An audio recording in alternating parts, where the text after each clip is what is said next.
Have you ever stood in your living room, looked around and thought, how did it all get like this again?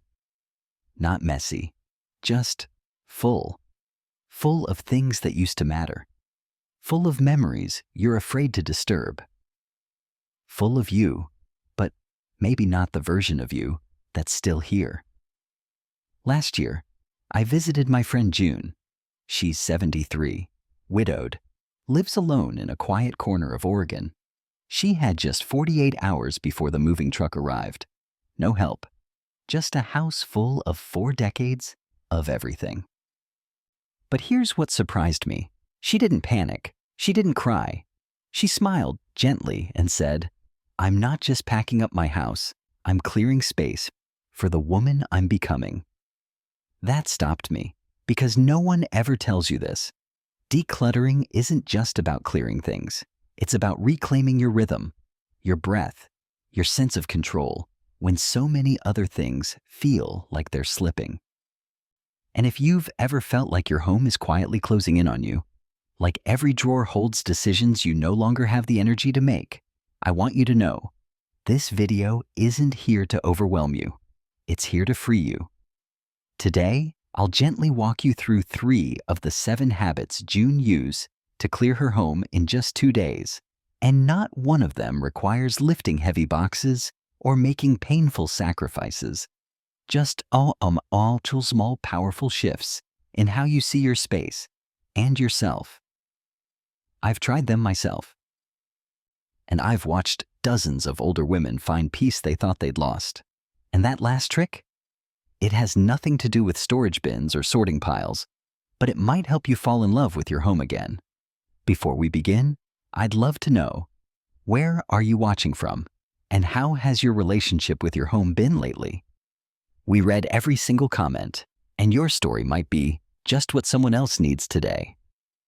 Let's begin with one small habit that takes less than 15 minutes, but might lift a weight you didn't know you were carrying.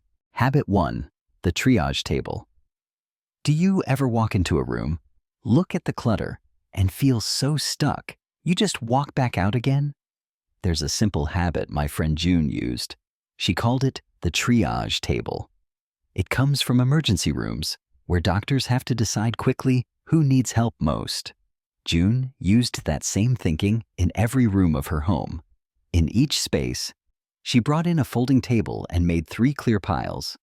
One labeled "can't live without," one "might need someday," and one "haven't touched in over a year." And here's the twist. She treated the maybe pile exactly like the not used pile. If she hadn't reached for it in the past year, it didn't earn a place in her future. In her kitchen, she found 23 coffee mugs, but she now only drinks tea. She had 3 full sets of china from family holidays she no longer hosted. She kept 2 mugs she truly loved. She donated all 3 china sets to a local community center. "Someone else will make memories with them now," she said. What June didn't say out loud, but I could see in her eyes, was that she feared forgetting who she was if she let go of what used to matter. But what she discovered was something quiet and profound. Keeping everything didn't preserve her identity. It buried it. I remember doing this triage table in my own hallway closet. I hadn't worn half the coats in years, but I kept thinking, what if I lose weight? What if it gets really cold again? But here's the truth. Letting go of 5 old jackets made space for 1 coat that actually fits. And for the first time in years, I could close the closet door without forcing it shut. One of June's favorite sayings was, "I didn't declutter to be tidy. I decluttered to breathe again." And she meant it. According to a 2020 study, even letting go of a small category of belongings can reduce anxiety and improve sleep in older adults. What's one corner of your home that's quietly weighing on you? Maybe a drawer or a box in the garage? You don't have to do it all today. Just start with 1 surface, 1 table. You can do this too. But what if even that feels overwhelming? Then maybe it's not about what you let go of. It's about how long you try to decide. And that's where our next trick comes in. Habit 2. The 10-minute mercy rule. Do you ever tell yourself, I'm just going to clear this one shelf? And 3 hours later, you're surrounded by piles, exhausted, and wondering why you even started? That's exactly why June created what she called the 10-minute mercy rule. She discovered it after burning out on day 1 of trying to do it all. Now, before she touched a single drawer, she set a timer for 10 minutes, just 10. And she didn't aim to finish the whole room, just one small spot. A single drawer, one shelf, one corner of the closet. When the timer rang, she stopped, no matter what. She rested, made tea, took a breath. And that, she said, changed everything. I watched her do this with her bedroom dresser. One drawer, 10 minutes. She found expired Tylenol from 1998, 4 pairs of broken reading glasses, instruction manuals for things she no longer owned, and a love letter from her late husband that she hadn't seen in over a decade. She cried. Then she smiled. Then she closed the drawer and didn't touch another thing until the next session. What she realized, and what so many of us quietly live with, is that we only have so much emotional energy in a day. And when you pass your limit, every decision starts to feel heavy, foggy, impossible. We don't talk about it enough, but it's true. Most older adults can only make about 10 to 15 minutes worth of emotionally charged decisions before mental fatigue kicks in. After that, we don't decide. We avoid. Or we keep everything just to end the discomfort. I used to believe that if I didn't finish a space all at once, I was somehow failing. But the truth is, mercy is progress. 10 gentle minutes at a time. That's all you need. I've filled entire donation boxes using nothing but tiny pockets of focus between breakfast and my afternoon walk. You can do this too. June told me once, the first 10 minutes are the hardest, but they're also where the magic lives. I believe her. What's one space in your home you could spend just 10 calm minutes with today? One drawer, one basket, maybe even your nightstand. You don't need to finish. You just need to begin. But sometimes, even 10 minutes feels too much, especially when we're emotionally tangled with the things we're touching. And when that happens, it's not about the clutter at all. It's about the story we're still carrying. Let me show you a new way to look at your things.